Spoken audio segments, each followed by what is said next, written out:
You are in for a treat today. We are going to mix storytelling with management and industry. So, how do the arts and industry come together? Today, you will find out.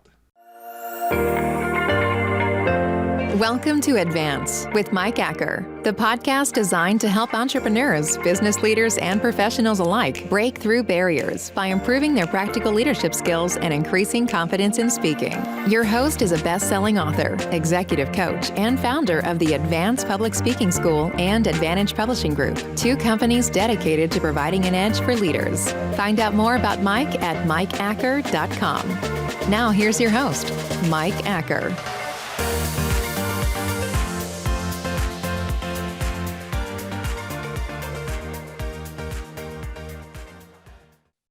Welcome to the show, Sriram. I'm so glad you're here. Thank you for having me, Mike. It's great to be on the show. Well, first of all, before we dive in, and we have some great things planned for the audience. And so definitely you're going to want to like this. You're going to share this. You're going to want to make sure that you subscribe. But beyond just that right there, what you're really going to tune into is find out this incredible interconnectivity of arts and industry and management. But before we get into all of that, tell us a little bit about who you are and what you do. All right. So my name is Sriram Emani. I started a company called Indian Raga, which today is one of the largest global social media platforms for Indian performing arts. And I'm really passionate about storytelling. I'm also a speaker represented by AUDACITY speakers. And I love, bringing together the arts and the business worlds, like you mentioned. I've been a strategy consultant in the past for Fortune 500 companies, and I've seen both the worlds close enough to really understand, what drives the two and what they can learn from each other. Absolutely. And that goes right into the first question I wanted to ask you. So I actually wrote this down. You are deeply passionate about storytelling and the creative arts. You see that everywhere. You have a TEDx out there with over 25,000 views in just the one platform, and it's elsewhere as well. So you're deeply passionate about it. You've talked about it in many different environments.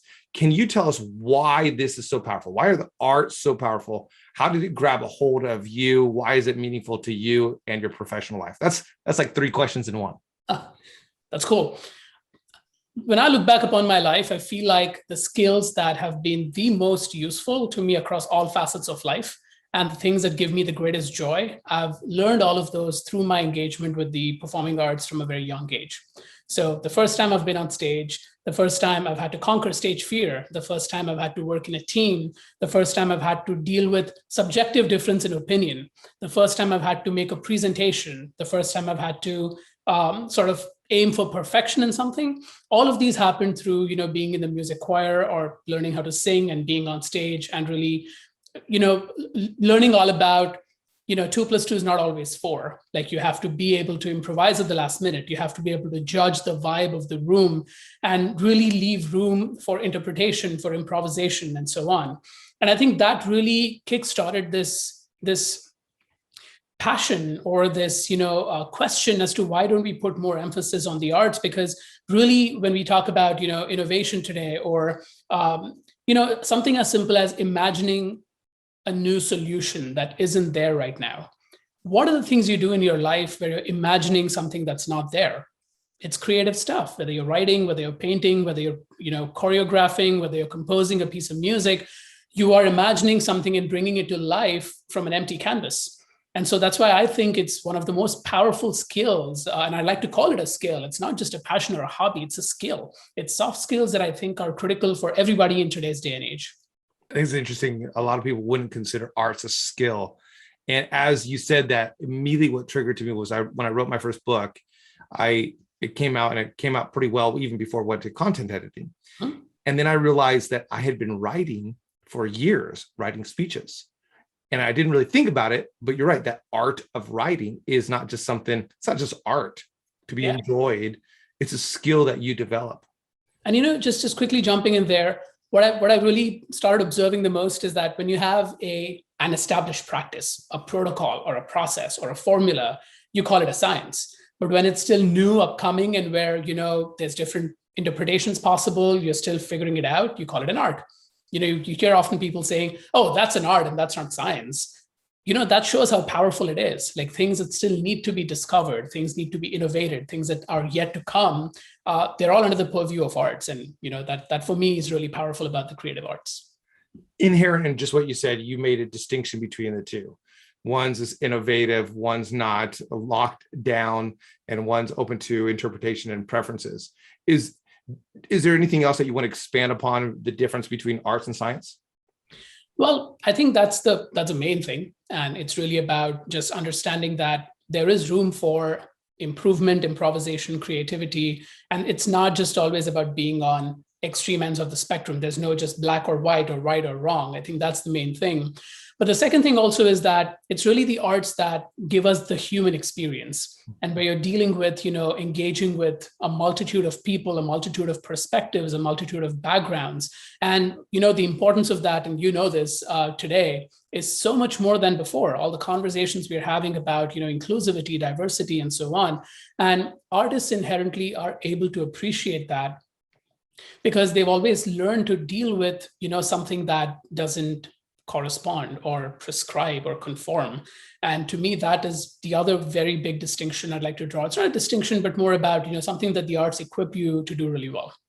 I think one thing that you've done really interesting in your whole career is that you've had a marrying of these two. You have the science of business and the science of the finances, and you have this large company, and it's not a nonprofit. It's a company. And then you have the art side. And then in the midst of all of that, you did something, and we're going to branch to a separate thought, because you took, a whole year, and you lived as a nomad, and you lived with 50 families in a year, which I could never do, never want to do. But I want to hear what you learned from doing something that nobody else has ever done that I know of. So what did you learn? And did it play into this interplay? And then how did it become part of what you did with your company?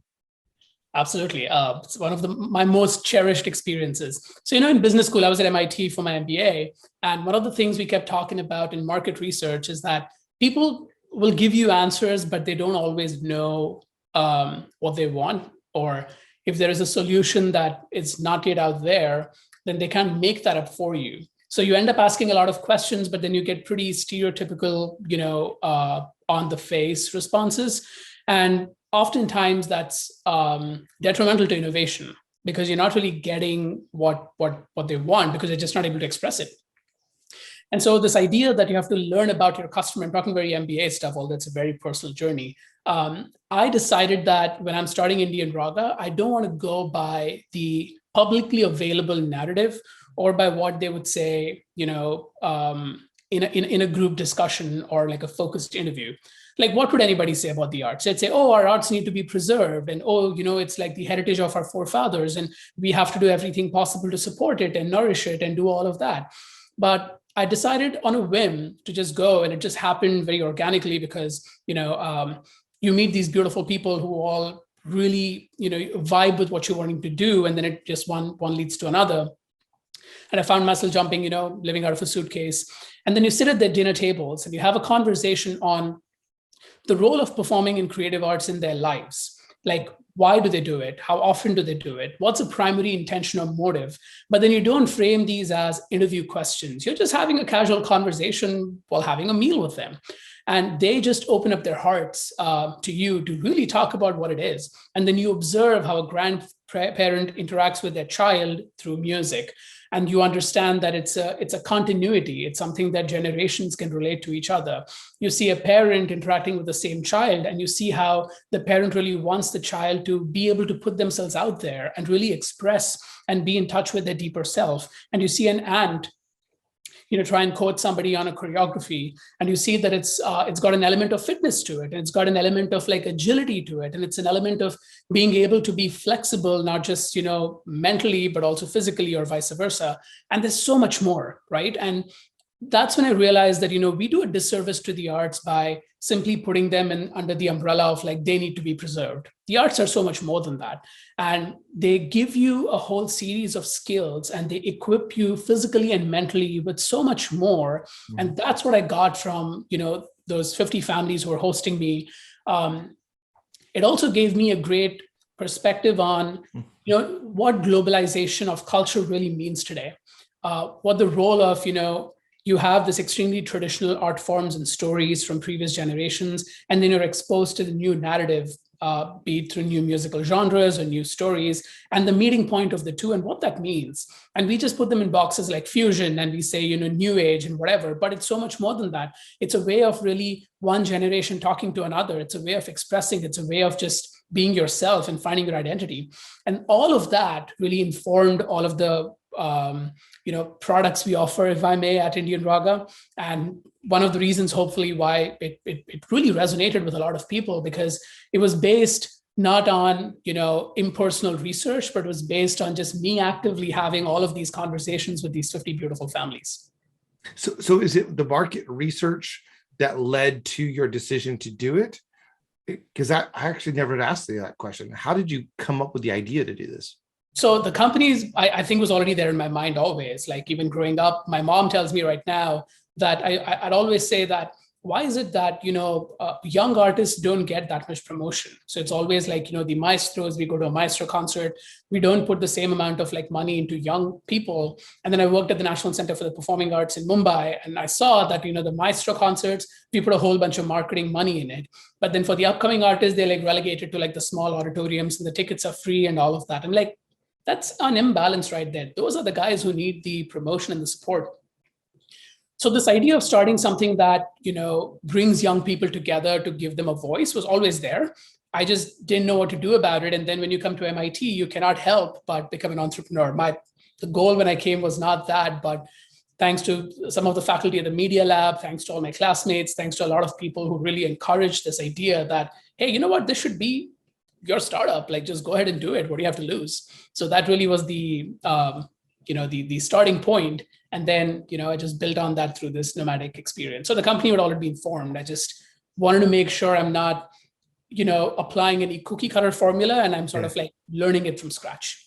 Yeah. So for everybody listening, not only should you go find Sriram elsewhere and see some of the stuff he's done and look up his company, and I'll put that, of course, in the show notes, but also you may just want to consider going to, I don't know, not 50, but a couple of different places and stay with them. We never did exactly what you talked about, but when I was growing up, I lived in Mexico, and every summer we would come back to the United States and we would live a nomadic experience, and we'd stay at maybe 2, 3, 4, 5 people's houses instead of staying at hotels. And as you were saying, I'm thinking, you know what? You see so much more, you learn something, and it helps you in that whole emotional intelligence of the empathy. It's easy to jump to the conclusion of someone and easy to judge someone on what you see, but now you're hearing and you're experiencing. So even beyond the market research, even beyond everything that you just said, you probably learned a lot more.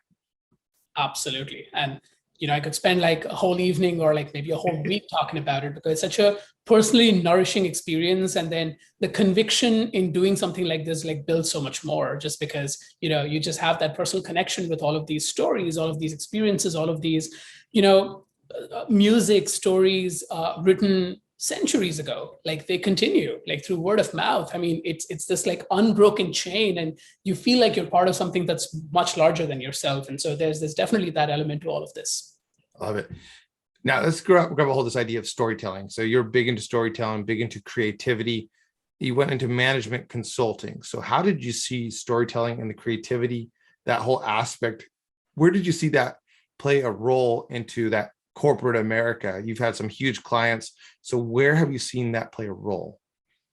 I think almost everywhere, because, we do for management consulting or for anything really, you're just looking at a bunch of data, you're looking at trends, you're looking at all of these like facts. And then you have, the quant jocks as they're called, or, the analysts who really put together all of these. Like some might do really fancy simulations and stuff. Some might be very simple spreadsheet modeling, but then you look at what the data and the numbers tell you. But ultimately, you've got to go present it to someone and convince them to buy into your recommendation.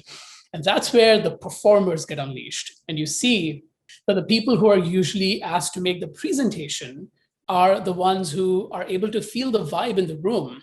They're able to speak. They're able to judge, like, okay, how are they responding to me right now? What do I need to say to convince them? How do I put myself in their shoes and tell them something that will make them believe me? How do I tell a story to make them put themselves in the shoes of the protagonist and sort of like see this beautiful cinema or movie that will convince them from their heart and not their mind? And that's what I'm just like, wow, storytelling is everywhere. It doesn't matter if it's a data analytics company, if it's an entertainment company, if it's a consulting firm, if it's a finance company. Metaphors, analogies, stories are the most powerful tools to convince. And being able to judge your audience and really perform, which is what performance is all about. We often think of performances as something that you put on. But when you do training in music and theater, all you're doing really is embodying a certain character and engaging with your audience and trying to build that connection.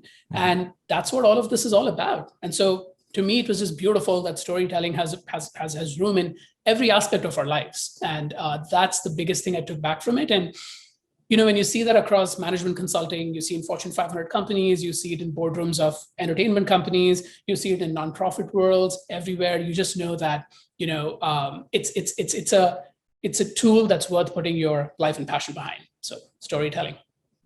A lot of people that I get to work with. So I do a lot of coaching with communicators, and they are in this whole business world, but they didn't ever learn the performance part. So I love how you're tying that in. You went from really performance upbringing into the business world, and now you've combined the two. So I think that's a fascinating way that you've gone about this. I'm sure you've seen all kinds of challenges in this as well. I mean, you're in globalization. You are a global citizen, and your organization is all over the world. And Indians in America now who are dual citizens, now who've raised their kids. And you and I have talked a lot about that because I have a lot of history in India as well.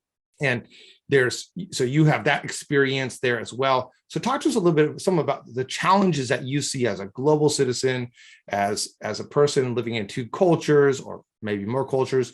And what are the challenges, maybe the issue of inclusivity and other areas as well? So I think the biggest challenge, if I were to summarize this, that faces leaders today in both these worlds are what I call breaking of traditional boxes. So we've all had these established practices, ways of doing things, formulae, processes, protocols that have been set up. And then here comes globalization. Here comes multiple cultures. Here comes a pandemic. Here comes the digital economy. And all of a sudden, you have to be able to throw all of that out of the window and go back to the drawing board. And then being able to look at the same things that you've learned, unlearn, and then incorporate all of these new elements that have come in. And being able to break traditional boxes really requires an artistic mindset. Because on one hand, in an orchestra or in a performance or in a dance form, the story that you're telling. So there is a core, there is a goal, there is an agenda. But how you do it and what characters you use, what costumes you use, where do the lights come on, all of these elements around it, the context, can really change in multiple ways. And I think leaders today need to be able to actively nurture disagreement. They need to be able to empower people who come from mindsets that are not, like theirs, hear them out, and then see how we can bring together all of these different ways of seeing the same thing. And that really is what an artist does, because oftentimes 2 + 2 is not equal to 4. It might just lie before or after that. And, you just have to be open to the idea that it might not be the way I thought about it, but I have to trust the other person enough that they'll give me something to go off of. And then you go and create together, which is what jazz musicians do when they improvise. You don't know what the other person's going to come up with, but that's okay. You don't have to know. It doesn't always have to be your way of doing things. And so we talk a lot about, there's all these courses in business school now, like, leading amidst adversity, leading with ambiguous resources, or startups like hustling. And really all that they're saying is there's not a single way of doing a lot of things anymore.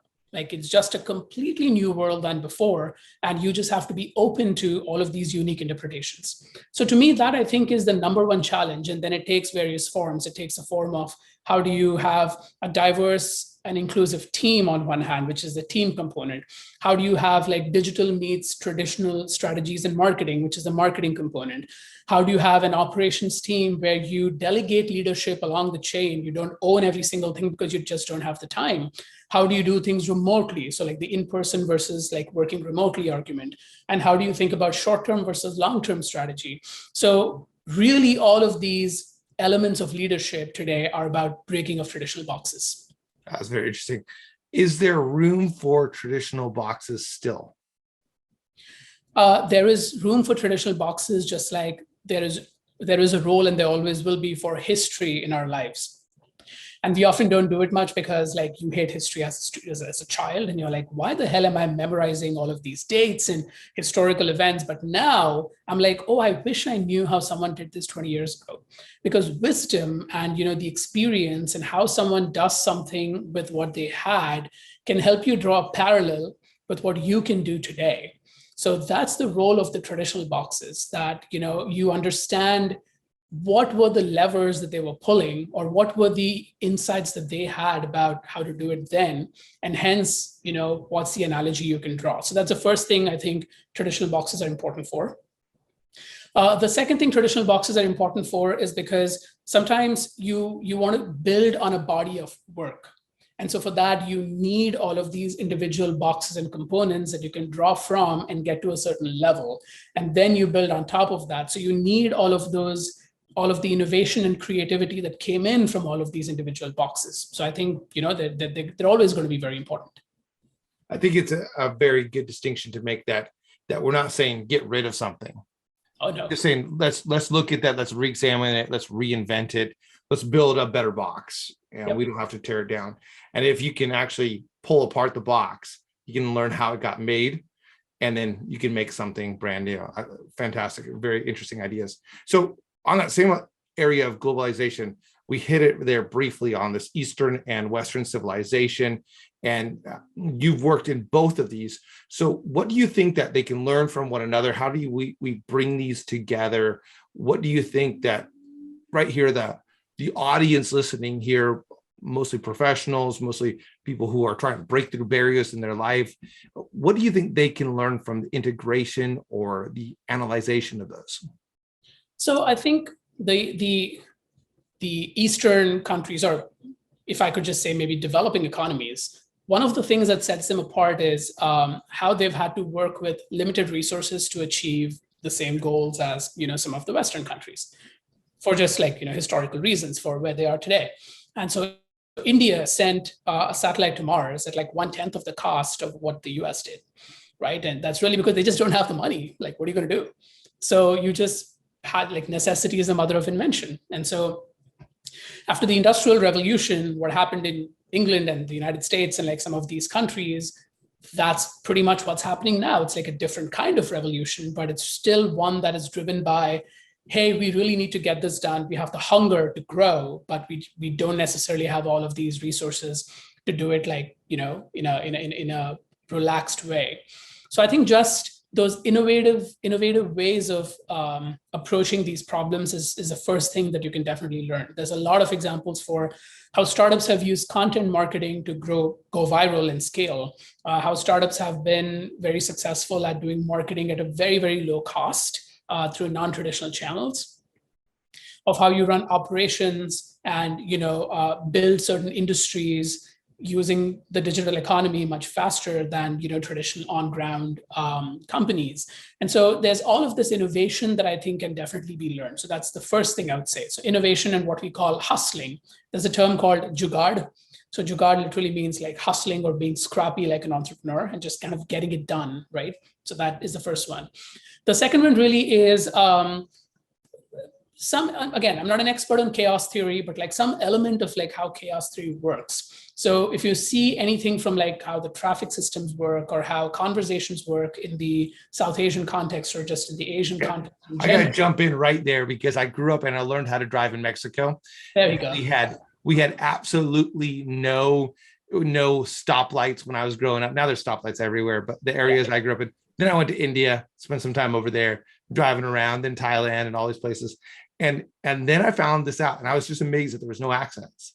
Yeah. And then I read the study probably in my young 20s that if you want to prevent accents, make it more complicated. Yep.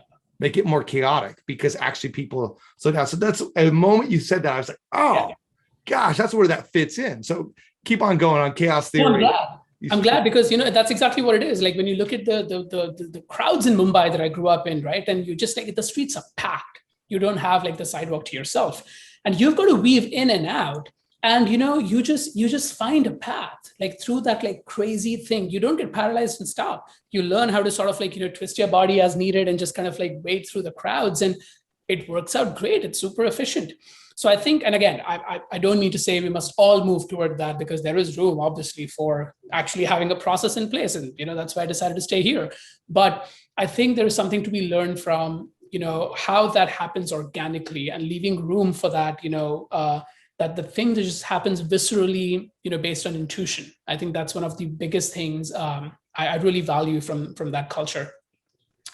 The third is some of these traditions are, one of the most ancient ones we have. And there's a lot of wisdom embedded in there, and some of the texts and mythology that India has, for example, the traditions really are all about, you do what you're supposed to do, and then you leave the rest to chance, not in the sense of giving up, but sort of being open to the idea that even though you've done everything you're supposed to do, things can come in unexpectedly. And that to me is this perfect combination of understanding that, yes, you need to have a process, but yes, you need to have the ability to improvise or sort of, face surprises. So I think some of the wisdom embedded in the traditions, from Asian countries has a lot to, to gain from. So I think these are the three things that I would say, we can bring from the East to talk about and have a conversation on. It's very interesting how where you grow up and the culture that you're in affects the way that you work. And I think that's a really good reason for people to have different people on teams to bring that perspective. I went one time from Italy straight to Austria. It was interesting to see how the climate, one was hot while we were there, the other one was cold when we were there. And we went from one to the other. It's very different. I mean, Austria is much more efficient, like Germany. Things are going to be fast, and because it's cold and let's get things done. And we were just talking about it, and our guy was talking about it. And then Italy, it's hot, it's a humid, it's more of a Latin type culture in that sense. And there's going to be conversations, and you're going to stop to drink coffee. And so work is going to be, first of all, personal, not just get things done. And I'm simplifying it here, but no, I so agree. Yeah. Right. In that culture, like India and Mexico and the United States and all these different places, there's so much that we can learn from it. It's very interesting that you've had all of that kind of. Yeah, and it's beautiful that you say that, because, for example, even within India, something very simple, right? Like the South Indian classical music and the North Indian classical music. I mean, I'm like this guy who just gravitates back into music. But South India has been pretty shielded, and of course I'm simplifying, I'm generalizing just like you did, has been pretty shielded from foreign invaders. Most of the invasions happened from like the northwestern part of the country, which is where Bhangra comes from, or which is where North Indian classical music evolved. So the South Indian classical musical forms have not evolved in the way the North Indian ones have, where there's an amalgamation of Mughal cultures, where there's also a lot more folk art. Because someone once told me that they almost live like tomorrow could be their last day. And so it's a lot of, the energy, the passion, the themes that they talk about and all is very much like that. Whereas the South has been shielded. So it's a lot more from the Bhakti era, which is like on the devotional aspects, more, you have more time to go meditative and soulful and do a lot more in there. So it's just really fascinating how, the evolution of all of these tells us like a different thing about each one of them. And, we could just go on, but it's beautiful to just bring that wealth of learning to what we do today. And that's interesting. We're playing with generalizations, and you went a little bit more specific, and even then generalization in those specifics. Oh, yeah. But it's very interesting how, as a lot of Americans or people who live in America, never lived elsewhere, don't understand how big India is. and how many different places there are and how many different backgrounds. Likewise, a lot of people just throw all of America into a lump as well, not understanding all the different cultures. So really going in and understanding people's stories. One of the things I do when I go meet with a team often is help them understand each other's stories. Because even if they look the same, they're not the same. They have different influences. Now, let's wrap up with this, because this is one of your huge talks that you do, and you go and you speak to different companies and you consult and you do some conferences. And this is an area that you've been growing into. So it's really interesting. And you have this talk, the value of being imprecise. And I remember when you sent it over to me, I thought, as a TEDx coach who works with large audiences, I thought, this is something fascinating. It's an idea worth sharing. So give us your TEDx or your TED Talk, just snapshot of what it means when you say the value of being imprecise. So as someone from the creative industry and who is sort of really passionate about the value of what the chaos brings in, to me, it's sometimes a little unnerving to see this extraordinary emphasis on STEM. And I kind of feel like by trying to always look for that one perfect, prescribed, perfect answer, we lose out the richness of everything that's around that one seemingly perfect answer. And what I mean by that is, everything that we do has a core. You want to achieve a certain thing. Say you want to have a charismatic detective or undercover hero who is, charismatic, he's persuasive, he is, skilled in all kinds of martial arts and weaponry and all of that. That's your goal. That's what you're building. So there's a core, and then there is a context around it. This guy could be white, he could be black, he could be, based in Europe, he could be based in America, he could be based in India, he could still be all of those things, but be any of these different personas. And that's the context. And I'm talking briefly about the idea of James Bond. And we know him now as the white, tall, handsome, whatever guy, but he could easily be anybody from any other culture and do that equally well. But oftentimes when we kind of think of everything as just this one perfect solution, we struggle with having that same approach to different contexts. And so for me, value of being imprecise is really celebrating the notion that you don't always have to be perfect in the sense of just seeking one answer. You have to have an open mind to say that there can be variations, multiple alternatives, and in that multiplicity somewhere lies what you can best do with your team. If you have someone on your team who brings powerful metaphors from Africa and can hold an audience, don't make him the quant jock just because he's done engineering. Make him the guy who presents. Or if you have the person who did their, thing in philosophy and English, but really what they can do is figure out a color scheme for the team's design templates and brings a certain way it comes alive, make them do that. Celebrate not having the perfect cookie cutter pathway for every single thing that you do. And that's what I really talk about, as to how you can differentiate the core from the context, and then look at the ingredients you have available to you and what's the best mix that you can come up with for that. Now, obviously, I go into more detailed examples and specifics and all of that, but big picture, 20,000 feet, that's what the value of being imprecise is all about. And I think that's great. And I think that this is a great spot for us to pause, because there's probably people listening who have some groups that would be teams that would this would be a great message for you. And I'll put Sriram's contact for his speaker agency down there as well. But Sriram, it's been absolutely fantastic. Always fun connecting with you and hearing from you. Always interesting to hear what you're thinking about. I've told a couple of different people, man, Sriram's like a thought leader. He's artistic. He's bringing this, but it's not just for performance. It's really creating something new. And you've done that. Oh, we got to wrap up with this. Okay. Yeah. You got to talk to us about the shape of you, what you did with Indian Raga, because it became a worldwide phenomenon. And we'll put a link to that as well. Absolutely fascinating. And before he talks about this, make sure you go look at it afterwards. So you grab a hold of this, and always make sure that you subscribe, like, comment, follow Sriram. But Sriram, wrap us up with a little bit of what you did with Shape of You. Absolutely. And to me, I think that touches upon this value of being imprecise a little bit and also bringing East and West together. Shape of You by Ed Sheeran obviously became a cult classic. And, it was playing everywhere when I went to India and just was going around. And I felt like this was a perfect opportunity to show that, a culture can add on its own interpretations in a beautiful way.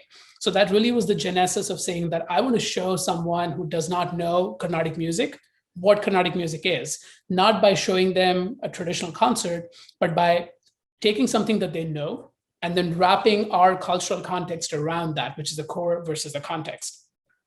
So and then obviously we're a young company. We don't have the resources to commission work and bring everybody into the same room and really sit and brainstorm for days together. We had to do everything remotely, and which is the whole digital economy thing today.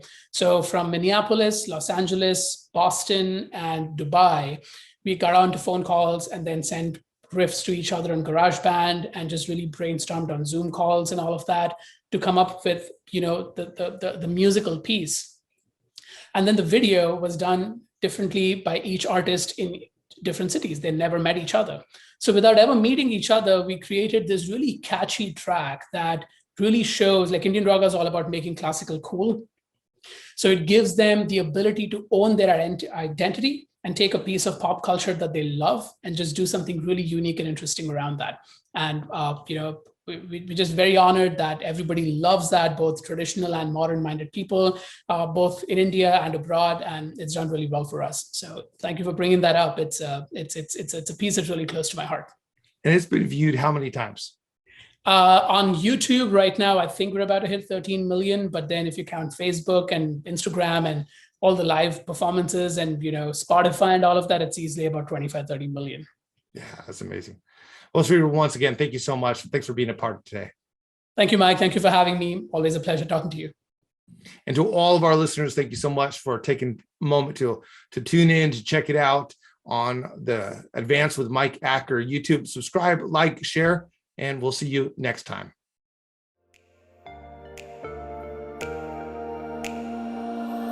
Thanks for listening to Advance with Mike Acker, a podcast designed to provide an edge for leaders through improving practical leadership skills and increasing confidence in speaking. Mike is a best-selling author and business owner who has helped many leaders increase their skills and their confidence, propelling them to new heights in their personal and professional endeavors. Join an incredible group of professionals taking the steps to become better leaders at connect.stepstoadvance.com. Don't forget to rate, review, and subscribe so you never miss an episode.